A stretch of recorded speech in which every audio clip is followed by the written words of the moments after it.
Olá, hoje em nosso canal iremos abordar a biografia de Leon Denis, sucessor e propagador da doutrina codificada por Kardec.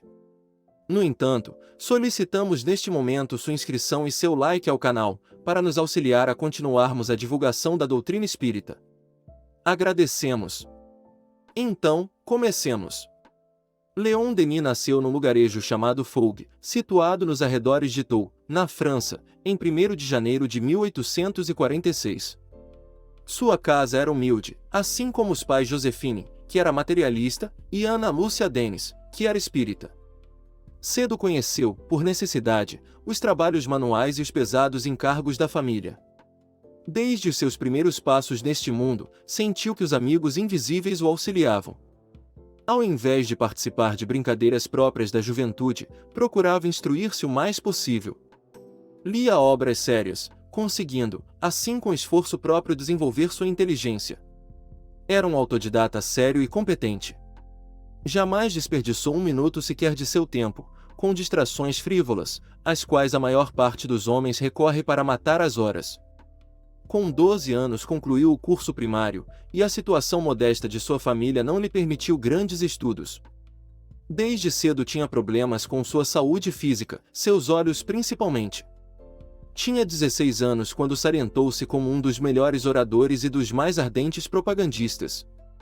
Com 18 anos tornou-se representante comercial, o que o obrigava a viajar constantemente, e isto até quase envelhecer. Denis adorava a música e sempre que podia assistia a uma ópera ou concerto.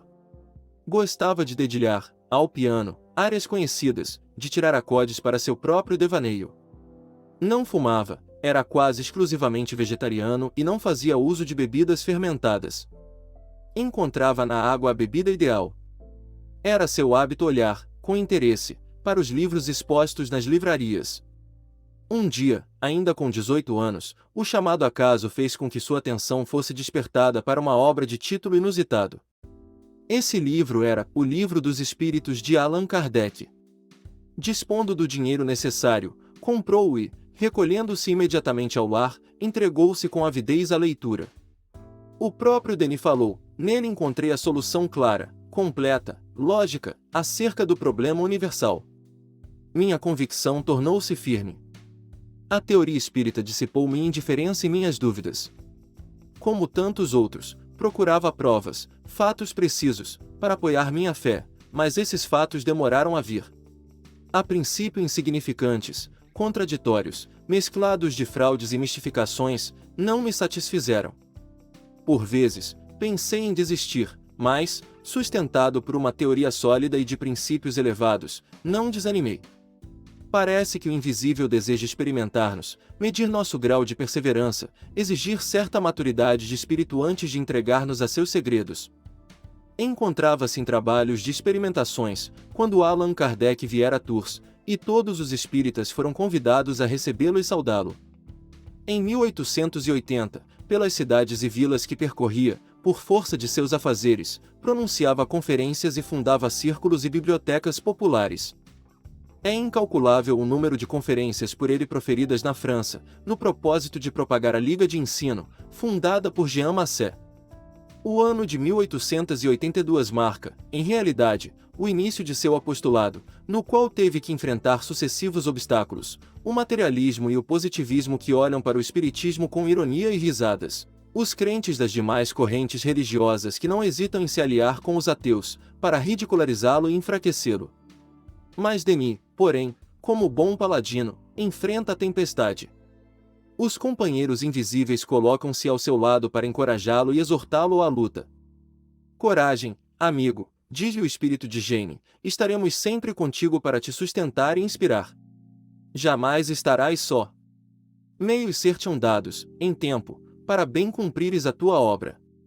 Em 2 de novembro de 1882, Dia dos Mortos, que um evento de capital importância se produziu em sua vida, a manifestação, pela primeira vez, daquele espírito que, durante meio século, havia de ser seu guia, seu melhor amigo, seu pai espiritual, Jerônimo de Praga, e que lhe disse: vai, meu filho, pela estrada aberta diante de ti, caminharei atrás de ti para te sustentar.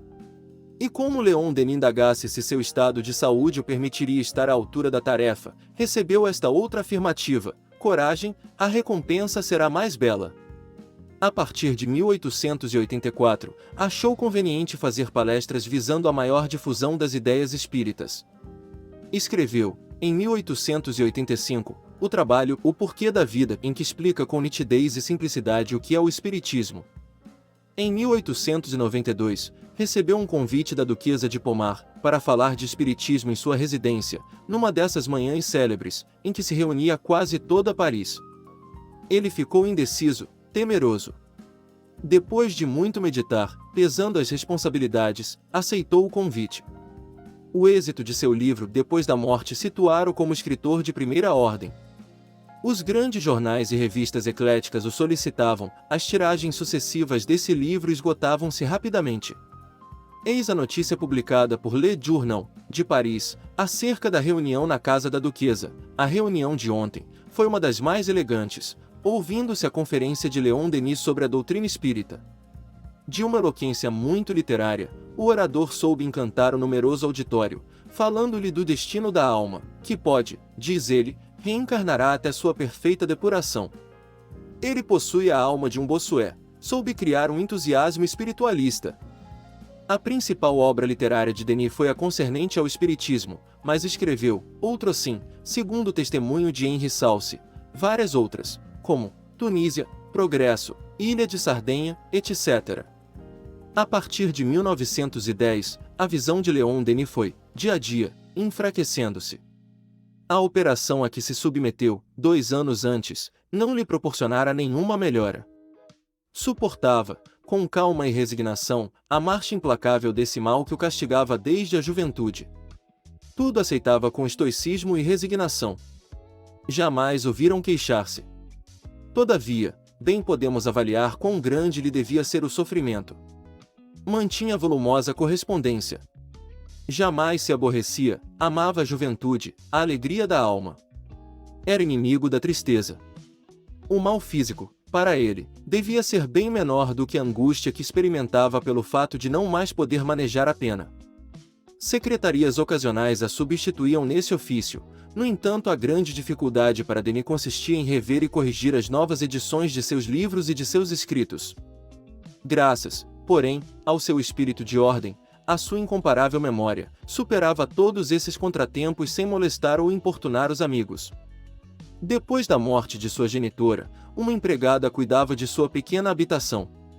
Ele só exigia uma coisa, a do absoluto respeito às suas numerosas notas manuscritas, as quais ele arrumava com meticulosa precaução. E foi justamente por causa dessa sua velha mania que a Duquesa de Pomar o denominara de o homem dos pequenos papéis. Em 1911, após despender não pequeno esforço no preparo da nova edição de O Problema do Ser, do Destino e da Dor, caiu gravemente enfermo. O tratamento enérgico de seu médico, para a pneumonia, pô-lo de pé em curto lapso de tempo. Grande e profunda dor estava para ele reservada. Veio guerra de 1914 e seu espírito se condoi ao ver partir para o fronte a maioria de seus amigos. Leon padecia, então, de uma doença intestinal e estava parcialmente cego. Pela incorporação, seus amigos do espaço e, entre eles, um espírito eminente, comunicavam-lhe, de tempos em tempos, suas opiniões sobre essa terrível guerra, considerada, em seus 2 aspectos, visível e oculto. Essas práticas levarão-no a escrever certo número de artigos, por ele publicados na Revue Spirit, na Revue Suisse des Sciences Psychiques e no Eco Fidèle de un demi-siècle. Através desses artigos, Leon Denis extravasou todo o seu grande amor pela terra em que nasceu, dentro da lei de causa e efeito. Quando a guerra aproximava-se de seu fim, a Revue Spirit passou a publicar, em todos os seus números, artigos de Leon Denis. Após a guerra de 1914, aprendeu Braille, o que o permitiu ficar atualizado e fixar sobre o papel, por meio de grelê, impressão em Braille, os elementos de capítulos ou artigos que lhe vinham ao espírito, pois, já nesta época de sua vida, estava, por assim dizer, quase cego. Em 1915 iniciava ele nova série de artigos repassados de poesia profunda e serena, sobre a voz das coisas, preconizando o retorno à natureza.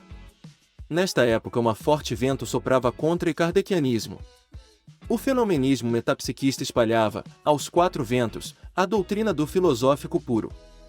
O Sr. P. Eusé fazia muito barulho através de L. Opinion, com suas entrevistas e comentários tendenciosos. Afirmava, prematuramente, que, à medida que a metapsíquica fosse avançando, o espiritismo iria, para e passo, perdendo terreno. Sua profecia, no entanto, ainda não se realizou.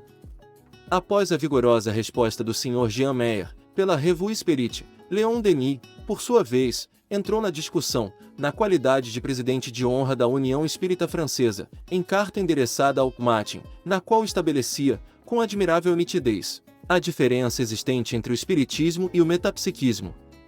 A partir desse momento, Leon Denis teve que exercer grande atividade jornalística para responder às críticas e ataques de altos membros da Igreja Católica, saindo-se, como era de esperar-se, de maneira brilhante. Dentre as suas múltiplas ocupações, foi presidente de honra da União Espírita Francesa, membro honorário da Federação Espírita Internacional, presidente do Congresso Espiritista Internacional, realizado em Paris, no ano de 1925. Dirigiu por muitos anos um grupo experimental de espiritismo, na cidade de Tours. Enquanto o codificador exerceu suas nobilitantes atividades na própria capital francesa, Leon Denis desempenhou a sua dignificante tarefa na província, ou pelo interior do país. Em março de 1927, com 81 anos de idade, terminara o manuscrito que intitulou O Gênio Céltico e o Mundo Invisível, e neste mesmo mês a Revue Spirit publicava o seu derradeiro artigo. Terça-feira, 12 de março de 1927, lá pelas 13 horas, respirava Denis com grande dificuldade, a pneumonia o atacava outra vez. A vida parecia abandoná-lo, mas seu estado de lucidez era perfeito. Suas últimas palavras, pronunciadas com extraordinária calma, mas com muita dificuldade, foram dirigidas à empregada Georgette: é preciso terminar, resumir e concluir. Fazia alusão ao prefácio da nova edição biográfica de Kardec. Neste exato momento, faltaram-lhe completamente as forças para que pudesse articular outras palavras. Às 21 horas seu espírito alou-se. Seu semblante parecia ainda em êxtase. As cerimônias fúnebres realizaram-se a 16 de abril. A seu pedido, o enterro foi modesto, sem ofício de qualquer igreja confessional. Está sepultado no cemitério de La Salle, em Tours. Agradecemos seu prestígio e audiência ao canal. Por favor, deixe seu comentário edificante ao final. Inscreva-se e compartilhe este vídeo para que outros possam se instruir. E não se esqueça de ler e estudar as obras da codificação. Até a próxima!